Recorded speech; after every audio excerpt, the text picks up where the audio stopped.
世界の空母を比較。ランキング1位はアメリカ海軍。艦載機が1機もない〇〇海軍。世界で空母を保有している国はたった8カ国となっており、アメリカ、ロシア、中国、イギリス、イタリア、フランス、インド、タイとなっている。比較するとサイズも戦闘力も圧倒的に強いのはアメリカ海軍である。空母を保有することはその国の海軍ステータスにもなっている。多くの航空機を搭載して戦術や技術も必要となることから高い運用能力も必要となってくる。空母は搭載している航空機により一隻で強大な戦闘力を発揮することができるが、その巨大な船体の整備や原子炉のメンテナンスなど維持費も相当なものとなる。海上自衛隊でも最大の護衛艦出雲の空母化が開始され F35B を搭載できるように2021年現在改修中である。今回は世界の空母について比較していこう。アメリカ海軍原子力空母ニミッツ。アメリカを代表する原子力空母のニミッツ級は2009年までに10隻が就役しており、5番艦以降は10万トンを超える世界最大の空母でもある。ニミッツのスペックはこのようになっている。1番艦のニミッツは1975年5月に就役しており、すでに艦齢は45年にもなるが現役で活躍している。艦載機は12時間で120回の出撃が可能となっている。船体がビッグサイズなだけに乗員の数もかなり多く、その数はなんと約6000人というから驚きだ。海上自衛隊の護衛艦が1隻に200人前後なので、約30隻分の乗員が1隻に乗っている計算になる。まさに動く街と言っても過言でないほどのスケール。その分、艦内の設備も充実していて、郵便局、教会、クリーニングのほか、スターバックスまであるから驚きだ。お土産やコーヒーなどは艦内だけで使える盗難防止を兼ねた電子マネー、ネイビーキャッシュでのみ買うことが可能だ。2020年4番艦のセオドア・ルーズベルトは航海中に新型コロナウイルスが蔓延し、グアムに緊急入港した。アメリカ海軍原子力空母ジラルド・ R ・フォード。ニミッツ級に代わる新型空母として計画されたジラルド・ R ・フォードは2017年7月に就役し、航空機を加速させるカタパルトが蒸気式から電磁式になっていて、リニアモーターカーのように電磁石の力で90メートル加速させる。また、レーダーがイージス艦のようなフェーズドアレイのスパイ3とスパイ4レーダーを装備している点が特徴だ。ジラルド・ R ・フォードのスペックはこのようになっている。ニミッツ級から大幅な省力化やシステムの向上が図られたため、乗員の人数も1000人近く少なくなっている。馬力はニミッツ級と同じ28万馬力で、海上自衛隊のイージス艦が10万馬力なので約 2.8 倍のパワーを持つ。発電機はニミッツ級の6万4000ワットから16万ワットに大幅に強化されている。艦載機の出撃回数はニミッツ級より向上しており、12時間で160回が可能となっている。現在4番艦までの建造が予定されており、就役は2032年の予定だ。ロシア海軍アドミラル・クズネツォフ。ロシアが保有している空母はアドミラル・クズネツォフ1隻のみであり、1990年に就役してからすでに30年が経過しているため老朽化している。アドミラル・クズネツォフのスペックはこのようになっている。他の国でも見られる艦首部分に傾斜がついたスキージャンプ式の空母はこのアドミラル・クズネツォフが世界初の採用となる。スキージャンプを使えば航空機の発艦がカタパルトなしで可能であるが、十分な加速ができないため、燃料や武器を減らし機体を軽くしなければならず、航空機の能力を完全に発揮できないというデメリットもある。2番艦のワイヤーグは中国に売却され、後に中国で遼寧という中国初の空母に生まれ変わる。イギリス海軍クイーン・エリザベス。クイーン・エリザベスは名前だけ聞くと豪華客船のようなイメージだが、イギリス海軍の空母である。2017年12月に就役しており、比較的新しい空母である。クイーン・エリザベスのスペックはこのようになっている。空母としては他の国に類を見ない環境が2つあるツインアイランドが特徴的だ。エンジンは高級車で有名なロールスロイス製ガスタービンを2機搭載しており、直径 6.7 メートルのスクリューが4つついている。艦載機は主に F35B でカタパルトがないためスキージャンプによる発艦となる。エレベーターは同時に2機の航空機を60秒で昇降できる。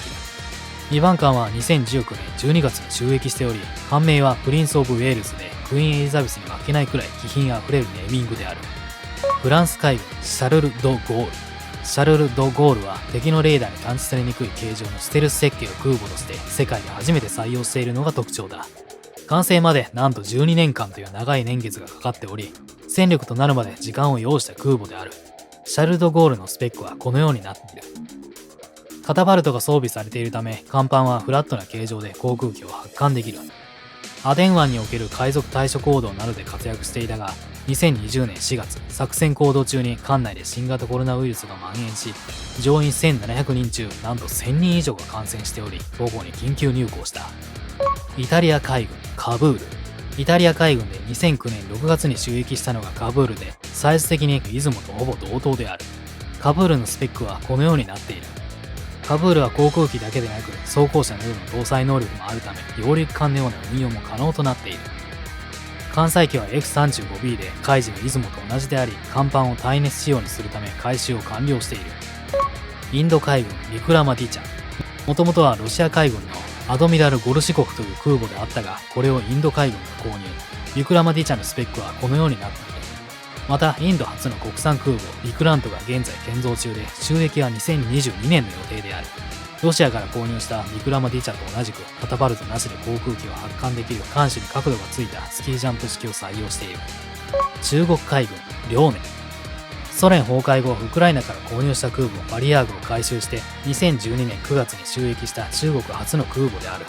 たびたび他の艦艇を引き連れ東シナ海や太平洋に進出しており、日米に対しプレゼンスを示している。遼寧のスペックはこのようになっている。アメリカ海軍のセオドア・ルーズベルトが新型コロナウイルスの蔓延によりグアムで足止めされている間、太平洋には空母がいない状況が続いた。それを狙ってか偶然か、遼寧率いる数隻の艦艇が沖縄宮古島間の海峡を抜け、太平洋に進出したのを海上自衛隊他の護衛艦や航空機が確認している。また国産初となるのが山東と呼ばれる空母で、遼寧より一回り大きく2019年12月に就役している。搭載する戦闘機は遼寧と同様、ロシアのスホイ33を改造した J15 であるが、生産停止しており、2隻分の空母に乗せるだけの数が足りていないとの情報がある。現在2番艦の建造が上海のカンナム造船所で行われており、さらに3番艦の建造も予定されている。中国がなぜここまで空母保有にこだわるのか。その理由については1996年に起きた第3次台湾海峡危機での雪辱を晴らすためでもある。タイ海軍着離ナルエベト。空母は艦載機を乗せてこそその存在価値があるものであるが、タイ海軍の着離ナルエベトはなんと航空機を1機も乗せていない空母なのだ。東南アジア唯一の空母保有国であるが、そのサイズは8カ国中で最小でニミッツ級の10分の1程度の排水量になる。海上自衛隊のヒューガ型よりも小さなサイズだ。着離ナルエベトのスペックはこのようになっている。艦載機を搭載していない理由であるが、飛行看板が短いことから短距離離陸が可能な航空機のみの運用となっており、当時ハリアー9機を導入したが、老朽化と予算不足のため現在運用できる航空機がないことである。